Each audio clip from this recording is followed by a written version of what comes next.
Office boy గా పనిచేశాడని. సురేష్ గారు సొంత చెల్లెలు షర్మిల గారే మా కుటుంబాన్ని విడగొట్టిన మా అన్నయ్య చెప్తున్నారు. ఎవరో గురించి పక్కన పెడదాం. మీరు చెప్పిన పద్మావతి గారు లేకపోతే సందీప్ లేకపోతే వీళ్ళందరి వల్ల జనసేన ఏమి పుట్టలేదు, జనసేన పెరగలేదు, ఈ స్థాయికి రాలేదు.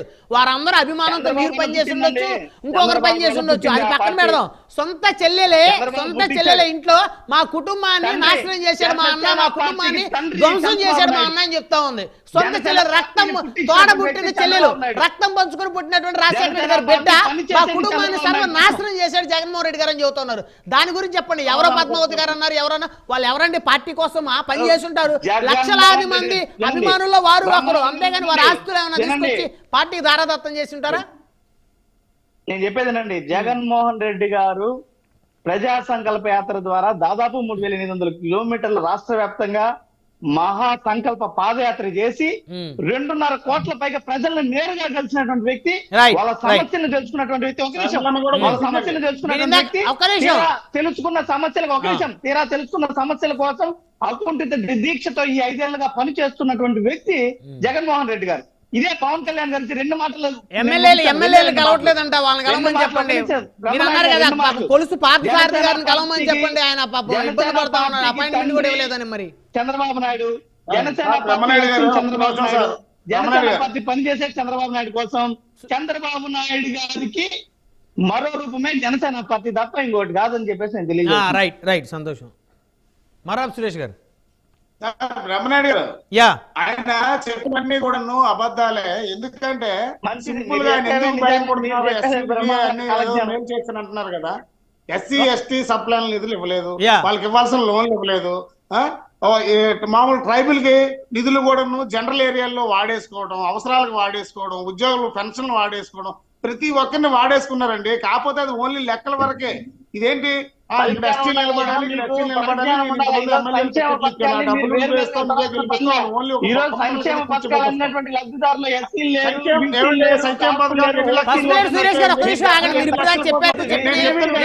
చెప్పినటువంటి మాటలు అందరూ విన్నారు, వారికి అవకాశం ఇవ్వాలి కదా.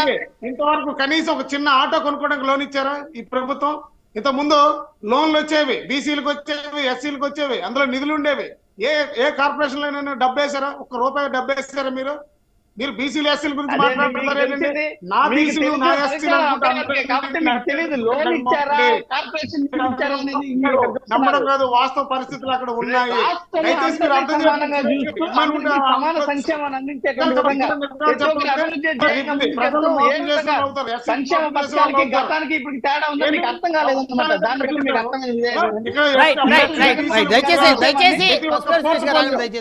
పదవిలో కూడా వాళ్ళే ఉన్నారు.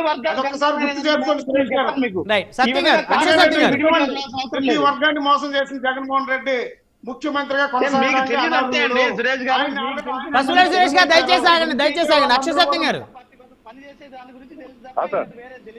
విన్నారు కదా పసుపులేడి సురేష్ గారు వైసీపీ నాయకులు చెప్తున్నటువంటి మాటలు. మరి ఎవరైతే పసుపులేడి పద్మావతి గారు ఎవరైతే ఉన్నారో వారు అలాంటి వాళ్ళు 10 మంది పార్టీలో ఉంటే నేను ముందుకు వెళ్ళగలను రాజకీయాలని గతంలో పవన్ కళ్యాణ్ గారు మాట్లాడారు. ఇప్పుడు అందరూ కూడా వారిని అవమానిస్తున్నారని చెప్పేసి మాట్లాడారు. అంటే 10 మంది పద్మావతి గారితోటి సమానంగా మరి ఎందుకు షర్మిల గారిని వైసీపీ ఎందుకు చూడలేకపోతుంది? మరి షర్మిల గారు ఒక్కరే కదా, ఒక బాణం జగన్మోహన్ రెడ్డి గారు వదిలిన బాణాన్ని నేనని గతంలో చెప్పినటువంటి ఆవిడ, మరి ఆవిడే పక్కకి వెళ్ళి బయటకు వెళ్ళిపోతే ఎందుకు మరి అక్కడ ఎందుకు మాట్లాడలేకపోతుంది? ఎవరో చిన్న చితక నాయకులు వెళ్ళుండొచ్చు, లక్షలాది మంది నాయకుల్లో లక్షలాది మంది జనసేన కోసం పనిచేసే కార్యకర్తల్లో అభిమానుల్లో వీరు ఒకరు.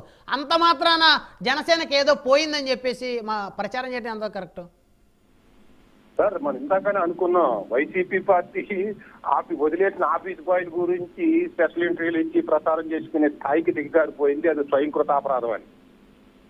లేదు, ఫస్ట్లో సురేష్ గారు చెప్పిందే నిజం అనుకుందాం సార్. మరి జ్యోతుల నెహ్రూ అనే వ్యక్తి వైసీపీ పార్టీలో జగన్మోహన్ రెడ్డి గారిని అంటిపెట్టుకుని ఉన్నాడు 2014 నుంచి 2019 వరకు. Public accounts commission chairman Jyothula Nehru గారికి ఇవ్వాల్సిన చైర్మన్ ఇది తన కులపోయిన బుగ్గన రాజేంద్ర రెడ్డి గారికి ఇచ్చినప్పుడు మరి జగన్మోహన్ రెడ్డి గారి నీతి ఏమైందండి? తన కులం కోసం వదిలేశాడు కదా. పవన్ కళ్యాణ్ గారికి ఆఫీస్ బాయ్, అతను కులం కోసం కాలే, ఆఫీస్ బాయ్ లో ఏదో తప్పు అని చేశాడని అతను ఒక్కడనే కానీ ఇంచుమించి 20 మందిని తీసేశారు. సబ్జెక్ట్ కరెక్షన్ మీరు తన తండ్రి ఇక్కడ కులం జోలించి ఆ పదవికి అర్హత ఏమిటైతే ఉందో వాళ్ళని తీసిచ్చారు. ఆ పదవి గురించి జర్నలిస్ట్ మీకు కూడా తెలుసు. ఇప్పుడు బుగ్గన బీజేపీ పార్టీని బీజేపీ ప్రభుత్వాన్ని అడగకపోతే జగన్మోహన్ రెడ్డి గారు విచారణకు ఆదేశించమని పునర్విచారణకు ఆదేశించమని కోరలేకపోయారు జగన్మోహన్ రెడ్డి గారు. కానీ తన రాష్ట్ర స్థాయిలో కూడా కనీసం ఒక విచారణకు ఆదేశించలేకపోయారు. తన తల్లి తన చెల్లి అపాయింట్మెంట్ ఇవ్వలేదని ఘోషిస్తున్నారు. సునీత తన పినతండ్రి కూతురు అపాయింట్మెంట్ ఇవ్వలేదు, నా మాట వినలేదు మా అన్నయ్య అని ఘోషిస్తుంది. ఎంపీలు ఎమ్మెల్యేలు మాకు అపాయింట్మెంట్ ఇస్తే చీటు బానిస చేస్తే మార్చేశారు, కనీసం మా కోడి ఎలపించుకుందాం అంటే మాకు అపాయింట్మెంట్ ఇస్తాం లేదని రోజుకు 10 మంది టీవీలో చెప్తున్నారు. దాని మాట ఏం చెప్తారు సార్ సురేష్ గారు? నీకు ఒక నీతి పక్కోడికి ఒక నీత సార్. ఆఫీసు బాయ్లు ప్రతి ఆఫీసుల్లోని ఒక 2 సంవత్సరాలు ఉంటారు, 3 సంవత్సరాలు ఉంటారు, తీసేస్తారు.